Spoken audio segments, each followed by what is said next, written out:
विधानसभा चुनाव के लिए नामांकन वापस लेने का आज अंतिम तारीख है और बोरीवली से गोपाल सेट्टी जो पूर्व सांसद है उन्होंने पर्चा भरा था। कल दिन भर देर रात तक उन्हें मनाने की कोशिश हुई। क्या फैसला लिया है गोपाल सेट्टी ने, ये हम खुद बात करते हैं गोपाल सेट्टी जी के साथ जो हमारे साथ हैं। सर, दिन भर कल आपको मनाया जा रहा था, सागर बंगले पर भी ले जाया गया, आखिर आपने फैसला क्या लिया? नहीं, देखिए, आप एक बहुत बड़े न्यूज़ चैनल वाले हो।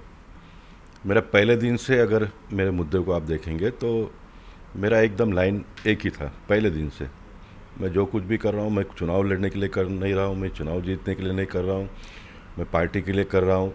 मैं पार्टी के साथ में रहूँगा, मैं दूसरे पार्टी में नहीं जाऊँगा।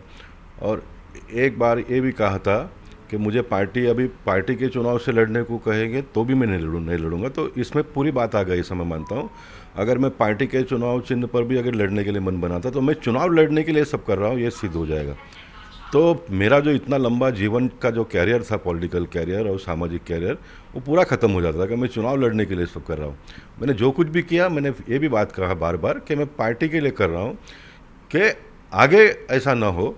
और मैंने ये भी कहा कि पार्टी के नेताओं से भी मेरा कोई झगड़ा नहीं है, लेकिन पार्टी में कुछ नेता है वो जो इस प्रकार का काम कर रहे हैं, उनको भी समझ में, वो भी नादानी में करते होंगे, कैसा करते होंगे, उनका लुकआउट है। लेकिन हो तो रहा है तो ये नहीं होना चाहिए, यही उसका मत है। और मैंने ये भी कहा कि मैं बाहर से उम्मीदवार आने के बारे में भी 100% मैं खिलाफ में नहीं हूँ, क्योंकि कोई मतदार संघ वीक होता है तो पार्टी के पास सक्षम कैंडिडेट होता है तो एक सीट जीतेंगे, उस मतदार संघ को हम न्याय दे पाएंगे। पार्टी का तो सोच क्या है कि समाज का भला हो और पार्टी आगे बढ़े। तो ऐसे समय पर पार्टी को कल भी करना पड़ता था, आज भी हो रहा है और कल भी करना पड़ेगा। लेकिन जहाँ तक बोरीवली की बात थी, तो बोरीवली में मैं कभी पार्टी के पास डेलीगेशन लेके जाकर बताता नहीं, क्योंकि पार्टी के नेता भी मुझे समझते हैं कि मैं क्या हूँ करके। क्योंकि पार्टी ने मुझे इतना बड़ा बनाया तो मैंने और लोगों को समझाना चाहिए। मुझे समझाने का समय आ गया तो मैं कहीं ना कहीं कुछ गलतियाँ करता हूँ, ये मैं अपने आप में मान लेता हूँ। इसलिए मैं तो ऐसा समय कभी पार्टी के नेताओं के सामने लाऊंगा ही नहीं। 2-3 बार हो गया तो पार्टी के मतलब मतदाताओं ने और कार्यकर्ताओं ने बड़ा आक्रोश किया। ये तो अच्छी बात है कि हमारे पार्टी में आज भी शिस्तबद्ध कार्यकर्ता है, बहुत जल्दी रिवॉल्ट होते नहीं है, बहुत जल्दी नेताओं के सामने अपना गुस्सा प्रकट करते नहीं है। लेकिन जहाँ पर बताना है वहाँ पर बताते हैं। तो बार बार मुझे बताया था।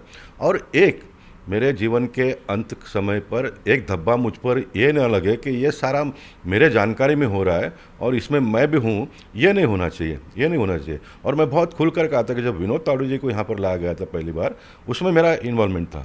और क्यों था ये भी मैं बताया कि जब लोकसभा में राम नाईक जी ने 2 छोटे उम्मीदवारों का नाम बताया तो मैंने कहा कि नहीं, उत्तर मुंबई को ठीक लगे ऐसा उम्मीदवार दो, मेरे से बड़ा कद का दो। तो फिर विनोद तावड़े जी का नाम आया। तो विनोद तावड़े जी ने कहा कि गोपाल शेट्टी जैसा कार्यकर्ता जब सक्षम ग्राउंड का कार्यकर्ता यहाँ पर है तो मैंने यहाँ पर आकर नहीं लड़ना चाहिए, ये उन्होंने बताया। लेकिन विधानसभा में एक ऐसा समय आ गया तो फिर मुझे उनको यहाँ पर लाना पड़ा। ये भी मैं खुल कर कह रहा हूँ ना। और उस समय भी बोरीवली में कोई ऐसा सक्षम कार्यकर्ता था, उसके ऊपर अन्याय हो गया और ये हुआ, ऐसा नहीं है, ऐसा नहीं है। लेकिन अभी क्या हुआ, आप जो मान गए या नहीं मान गए? मैं पहले दिन से ही मान कर बैठा हूँ। यानी पर्चा वापस लेंगे? हाँ, उसमें कोई छुपी हुई बात नहीं ना, उसमें कोई छुपी हुई बात नहीं। पहले दिन से मैं कर रहा हूँ, मैं जो कुछ भी कर रहा हूँ पार्टी हित के लिए कर रहा हूँ। पार्टी में और आगे आने वाले दिनों में ऐसा ना होना चाहिए, इसलिए मैं कर रहा हूँ।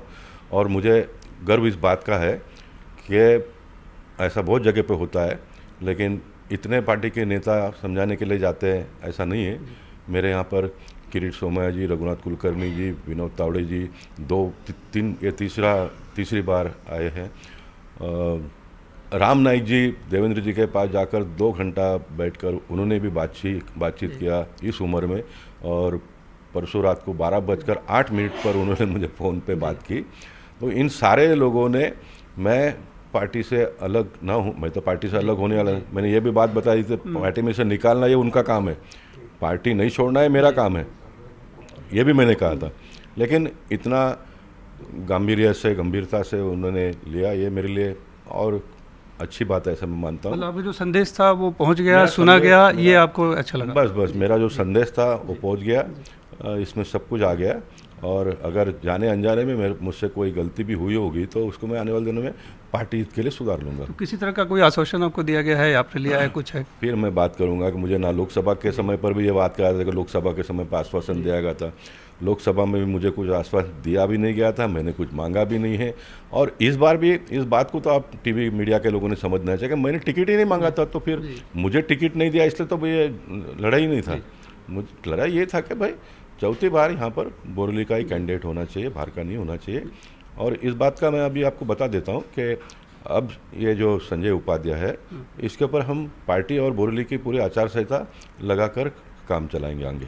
बोरेली के लोगों को आप मान गए हैं, आप पर्चा भी वापस लेंगे और संजय उपाध्याय के लिए काम भी करेंगे खुलकर? पार्टी का कार्यकर्ता हूँ तो काम तो करना ही पड़ेगा ना। हाँ, जिता के लाएंगे फिर से? हाँ, 100%। तो किसी तरह का आश्वासन या इस तरह की कोई बात नहीं है? मैं बार बार फिर कह रहा हूँ, आप कोई मुद्दा बता दो तो मैं मांग लूँगा। अच्छा चलो, मेरे दिमाग में तो नहीं आता है इतना साल पार्टी में काम करने के बाद में पार्टी के पास से क्या मांगना चाहिए, लेकिन आप बता दो। बाहरी वाला जो मुद्दा बात है तो वो खत्म हो गया? 100% ख़त्म हो गया। और ये मैं अभी नहीं करता तो फिर बाद में मुझे लोग कोसते थे। महाभारत में द्रौपदी का चीरण हो रहा था, सब ये जो इतिहास है ना बोरेली के बारे में हो जाता था कि बार बार हो रहा था, लेकिन गोपाल शेट्टी को इतना बड़ा बोरेली के लोगों ने बनाया, उसके बावजूद भी गोपाल शेट्टी ने आवाज़ नहीं उठाया।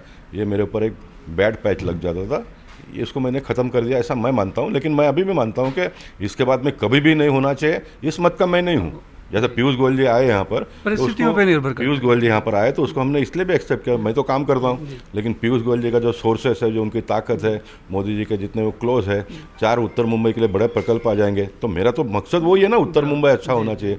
तो पीयूष गोयल जी के आने से अगर वो हो जाता है तो उसमें हमको कोई प्रॉब्लम नहीं ना, हमने उसको एक्सेप्ट कर लिया।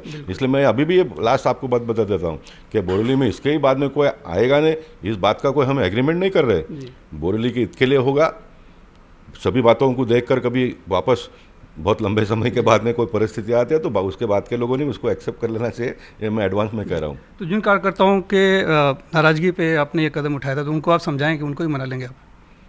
मैं वापस बताता हूँ कि भारतीय जनता पार्टी का कोई कार्यकर्ता को मैंने परसों भी कहा था, मैं चुनाव लड़ता हूँ भी हूँ तो मेरे साथ में कोई ना आए, सब पार्टी के साथ में रहे, क्योंकि किसी का पॉलिटिकल कैरियर ख़राब नहीं होना चाहिए।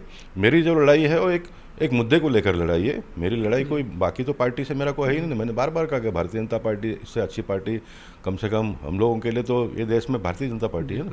हाँ, तो इतने बड़े पार्टी को, इतने बड़े विचारधारा को कैसे हम छोड़ सकते हैं। इसलिए मैंने कहा कि पार्टी मुझे निकाल भी देगी तो मैं नहीं छोड़ूंगा, क्योंकि जो विचार को तो मैंने अंगीकार कर लिया ना।